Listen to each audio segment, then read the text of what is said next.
The big automotive news in 2025 is the MOU, the Memorandum of Understanding, signed by Nissan and Honda, along with Mitsubishi, everybody seems to forget about them, which could set out to create the third largest automaker if everything goes well in 2026. There's been some speculation as to what a Mitsubishi Honda product lineup could look like, with the three consumer brands likely retaining their names while producing vehicles on shared platforms.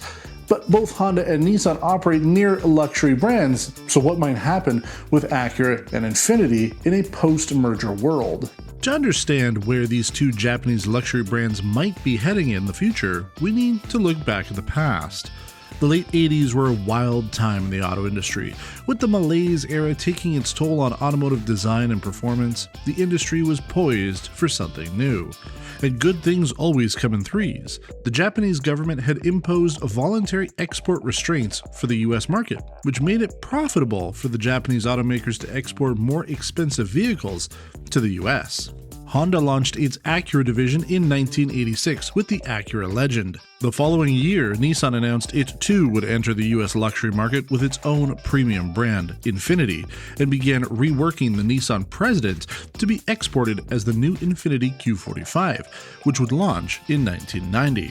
Toyota's flagship One project cost an estimated $1 billion and resulted in the 1989 Lexus LS400. Even Mazda tried to go with their 929 in 1988, even going as far as developing a brand called Amati before scrapping it. Acura would grow its lineup with the compact Integra offered in 5 and 3-door variants, along with the Accord-adjacent Vigor, which I owned and featured many years ago. During the same time, they brought out the first true Japanese luxury halo car, the Acura NSX. Infiniti also began with 2 models, and quickly began to grow its model lineup in the 1990s. At the time, they were selling fewer vehicles than Acura or Lexus, offering a different luxury experience than other brands, focusing less on wood trim or chrome accents. They launched their first SUV in 1996, the QX4, a vehicle we featured back in Quebec, followed later by arguably one of the most popular vehicles Infiniti ever launched, the 2003 Infiniti G35 sedan and coupe. Over in Camp Acura, the Isuzu Trooper badge-engineered SLX only lasted 4 model years, followed by their move from named vehicles to letters. The MDX quickly became a popular seller for American SUV buyers, followed by the smaller RDX later in the decade.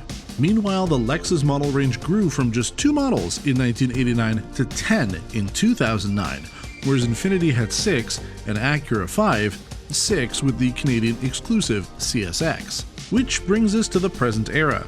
Acura in Canada and Acura in the USA have had a pretty consistent sales history since 2019, with odd years being good for both markets and even years not so much. Infiniti has been struggling more in the USA, with 2020 being a bad year for Canada, but small growth in 24 and 23.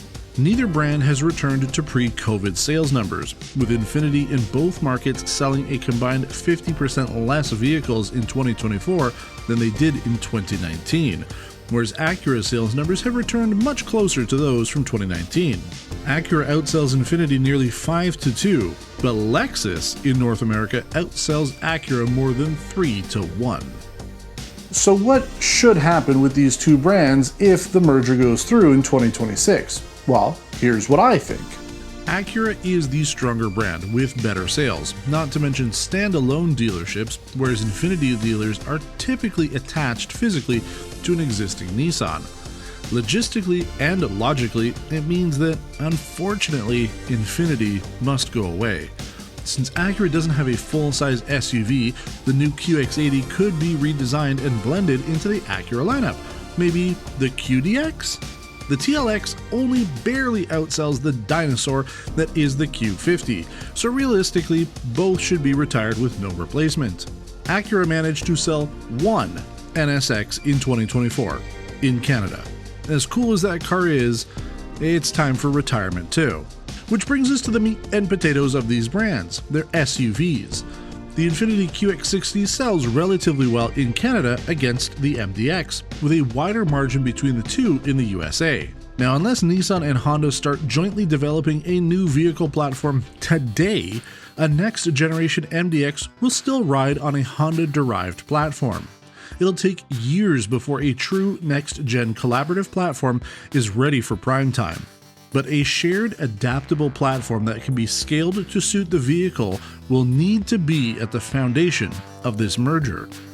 Look at Lexus, who went from 2 models in 1989 to 13 today because of their Toyota New Global Architecture platform, which underpins almost every vehicle they make today. They've become successful by making reliable, thoughtfully designed luxury vehicles and aren't afraid to overlap segments and markets with different vehicles. While a smaller luxury portfolio for the future Nissan, Honda, Mitsubishi conglomerate will be a requirement in the immediate future, a long-term strategy to compete against their largest Japanese rival will have to be a priority for the brand. But what if I'm wrong? What if both brands stay? They'll still need to create some sort of global architecture in order to help save costs and stay afloat.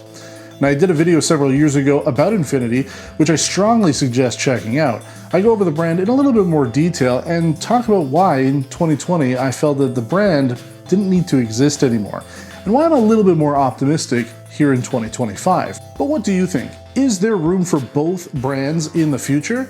Let us know in the comments below, and don't forget to subscribe for more automotive content, reviews, and more here on PRN Test Drive.